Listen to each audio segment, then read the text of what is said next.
Hello दोस्तों, welcome back to my channel. और दोस्तों मैं लेके आया हूँ इस वाली वीडियो में आपके लिए फंडामेंटल इन्वेस्टमेंट की यूनिट 1 की सारी थ्योरी, जिसमें मैं आपको एक्सप्लेन करूंगा सारी थ्योरी देखा जाए तो एफओआई की, क्योंकि मैं पहले ही न्यूमेरिकल पिछली वीडियो में डाल चुका हूँ। और अगर इसमें से न्यूमेरिकल आएगा तो थ्योरी भी इसमें पक्की बताएगी। तो दोनों सॉल्व कर लोगे तो ज़्यादा चांसेस हो जाएंगे आपके पास होने के। जैसे 5 यूनिट है, 5 यूनिट से यूनिट 5 मेरी पूरी हो चुकी है। 1 मैंने करा दी है, 4th मैंने करा दिया और शायद 3rd मैंने करा दिया है, सिर्फ दूसरी नहीं कराई है। और ये इतना मैटर करा दिया कि आप पास तो हंसते हंसते जाओगे, बस आपकी हंसी वहाँ पे ना छूटे। ठीक है, तो चालू करते हैं हम। सबसे पहले आज बात करेंगे हम आपसे इन्वेस्टमेंट क्या होती है। तो दोस्त, इन्वेस्टमेंट को आप इस तरीके से बोल सकते हो कि एक ये पौधा है कि अगर आप इसे केयरफुली इन्वेस्ट करोगे तो आपके आगे जाके ये अच्छा फल देगा। कैसे?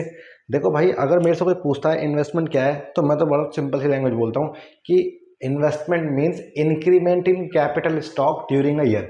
एक साल के अंदर आप जितने भी कैपिटल इन्वेस्टमेंट करते हो, कैपिटल अमाउंट इंगेज करते हो, उसे क्या बोलते हैं हम?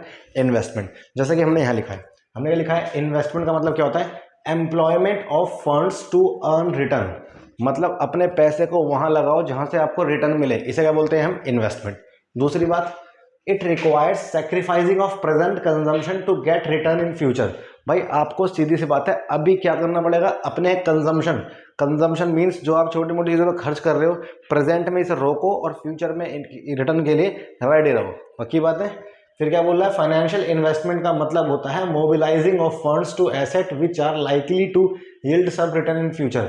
आप जो है फाइनेंशियल इन्वेस्टमेंट का मतलब बताते हैं कि भाई सीधी सी बात है, अपने पैसे को वहाँ इंगेज करो ताकि फ्यूचर में आपको उसका अच्छा खासा रिटर्न मिल सके।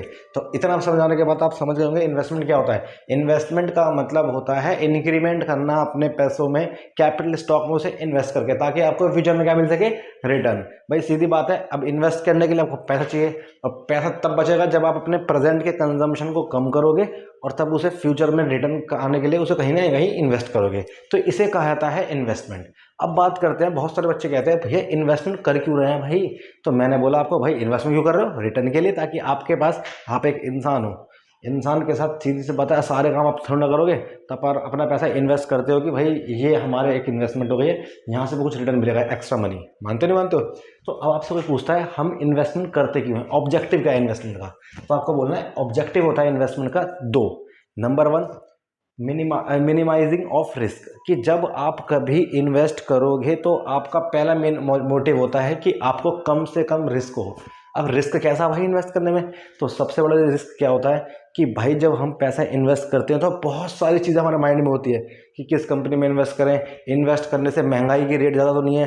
मानो सब उसको इन्फ्लेशन, महंगाई बढ़ रही है 10% और मुझे रिटर्न मिला है 4%, तो मतलब मैं तब भी नुकसान में हूँ। मान रहे हो ना? तो बहुत सारे रिस्क होते हैं। फिर एकदम से अनकंडीशनल एम्प्लॉय में स्ट्राइक हो गई, या फिर इंटरेस्ट रेट बढ़ गया किसी चीज़ का, तो बहुत सारी चीज़ें इसमें फैक्टर होते हैं। तो हमारा मेन क्या होता है कि इन्वेस्टमेंट करने से पहले अपने रिस्क को क्या करना? कम से कम करना। और दूसरा मेन ऑब्जेक्टिव होता है हमारा क्या? Maximising expected return. कि जब हमने पैसा इन्वेस्ट किया होगा तो हमने सोचा होगा कि भाई हमें इसमें से क्या चाहिए? रिटर्न चाहिए। तो हमारा दूसरा मेन मोटिव होता है कि अपने रिटर्न को मैक्सिमम करना और अपने रिस्क को मिनिमाइजिंग करना, जिसके लिए हम लेते हैं फाइनेंशियल डिसीजन। क्या लेते हैं? Financial decision. अगर आप 12th में तो आपने पढ़ा होगा कि फाइनेंशियल डिसीजन क्या होते हैं। कि भाई सीधी सी बात है, जब हम फाइनेंशियल डिसीजन लेते हैं ताकि हमारा बिजनेस आगे तक एक्सपेंड करे, उसे क्या बोलते हैं? Financial decision. ठीक है, तो यहाँ पे हमने पढ़ा इन्वेस्टमेंट डिसीजन कि इन्वेस्ट करते समय आपके दो ऑब्जेक्टिव रहेंगे। नंबर 1 क्या रहेगा कि आपको मिनिमाइज करना है रिस्क और मैक्सिमाइज करना है अपना रिटर्न। Is it clear? तो दोस्तों इतना बताने के बाद बात आते हैं नेक्स्ट कि ये बताओ और क्या दिक्कत है। तो भाई हमारा ऑब्जेक्टिव पहला था minimising risk, maximising expected return. तो इन दो समझाने का तीसरा है लिक्विडिटी। लिक्विडिटी का मतलब क्या होता है? पानी होता है लिक्विड। तो ऐसे ही होता है कि जब आप चाहो इन्वेस्ट कर सको अपने पैसे को कहीं इन्वेस्ट कंपनी में, या जहाँ भी आप चाहते हो, या फिर आप उसको जब चाहे जब सेल कर सको। ये होता है लिक्विडिटी। कि जब हमारा एज सुन एज पॉसिबल हो, ऐसा हो, तो हम उसे क्या करें? सेल कर देंगे, और जब चाहे हम उसे परचेज कर सकते हैं। इसे बोलते हैं लिक्विडिटी। अब है एक hedge against inflation, HEDGE, hedge against inflation. मतलब जब कभी आप इन्वेस्ट करो तो याद रखना इन्वेस्टमेंट का रिटर्न का रेट ज़्यादा होना चाहिए आपके इन्फ्लेशन के रेट से। वरना भाई सीधी बात है, मैं कमा 10,000 रुपये रहा हूँ और महंगाई बढ़ रही है 11,000 रुपये, तो 1,000 का नुकसान ही हो रहा है। मानते हो ना? तो ये कह रहे हैं आप हमेशा क्या करो? एज अगेंस्ट करो इन्फ्लेशन। Tax benefit. जब भी कभी आप कहीं इन्वेस्ट करो तो भाई सीधी सी बात है, ऑब्जेक्टिव हमारा ये होता है कि हमें टैक्स बेनिफिट मिले। क्यों? अब ऐसे तो है नहीं कि सिर्फ एक ही मेरे पास सोर्स है, मुझे यही इन्वेस्ट करना है पैसा, बहुत सारे होते हैं। तो आप वहाँ इन्वेस्ट करो जहाँ पे आपको साथ में क्या मिले, टैक्स बेनिफिट मिले। ठीक है, तो ये था आपका इन्वेस्टमेंट के बारे में। अब बात करते हैं भाई इन्वेस्टमेंट और स्पेक्यूलेशन में अंतर क्या होता है। स्पेक्यूलेशन को ये बोल सकते हैं, मैं तुक्का मारे थे ना कि भाई आज कल जैसे मैच था तो हमने बोला गुजरात जीतेगी या फिर किसी ने बोला चेन्नई जीतेगी, तो लग गया तुक्का, तो बहुत अच्छी बात है।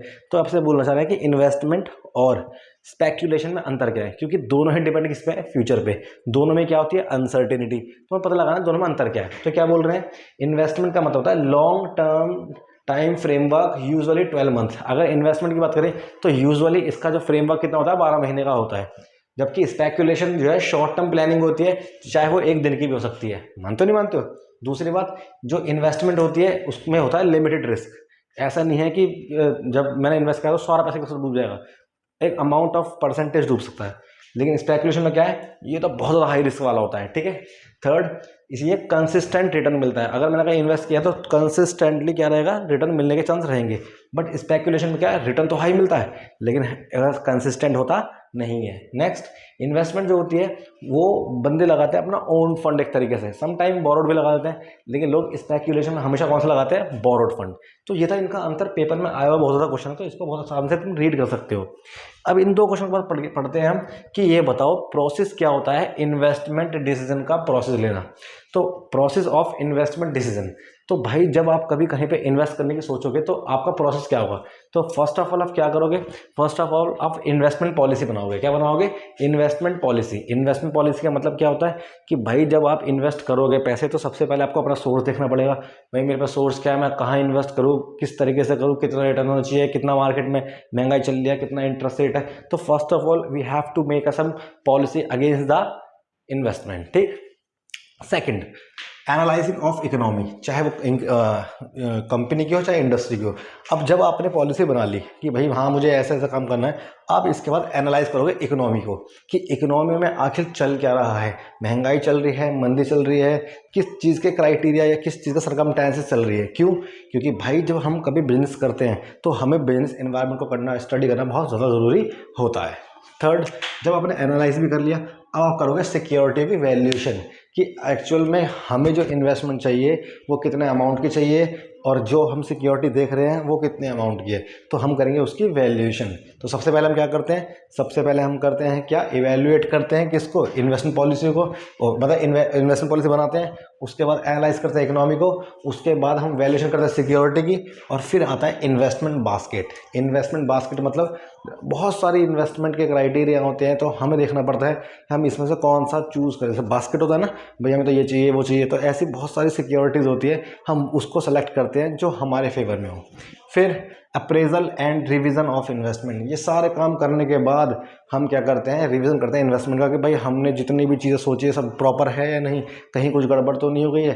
तो ये होता है आपका प्रोसेस ऑफ इन्वेस्टमेंट डिसीजन। कोई डाउट तो नहीं है? अब आपसे पूछा जाता है रिस्क क्या होता है भाई, रिस्क क्या होता है?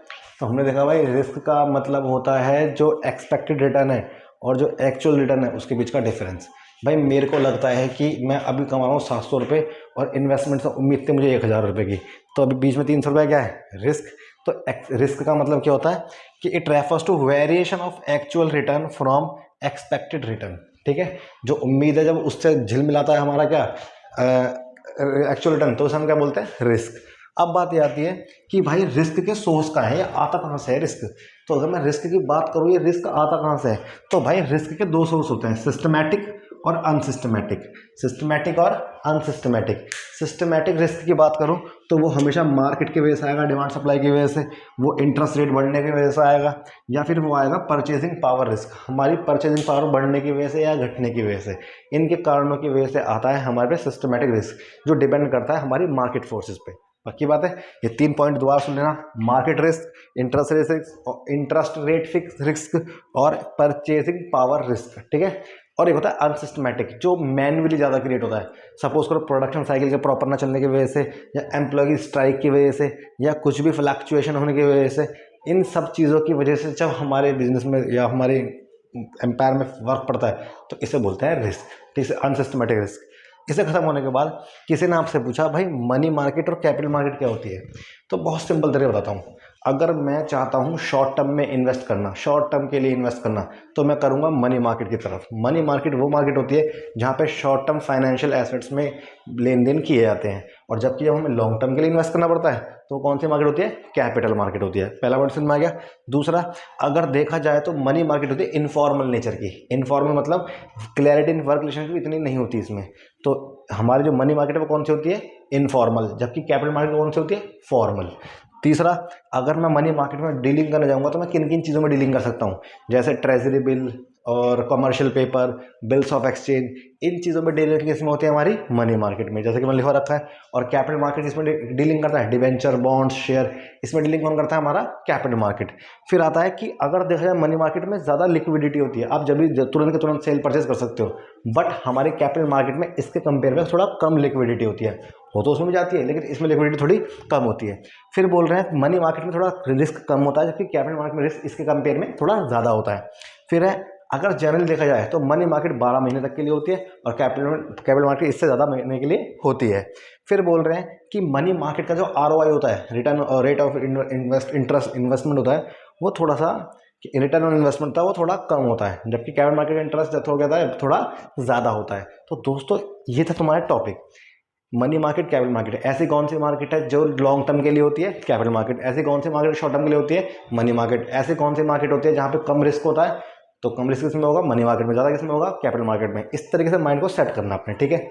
अब एक क्वेश्चन और पढ़ते हैं, इसको तो मैं ऐसे समझाता हूँ, रिस्क रिटर्न ट्रेड ऑफ क्या होता है। रिस्क रिटर्न ट्रेड ऑफ का मतलब होता है भाई, सीधी सी बात है, जब कोई बंदा इन्वेस्ट करता है तो उसके माइंड में क्राइटेरिया होता है कि मैं इस पॉइंट तक रिस्क झेलूंगा, इसके बाद मैं यहाँ से क्या कर दूंगा, गिव अप कर दूंगा।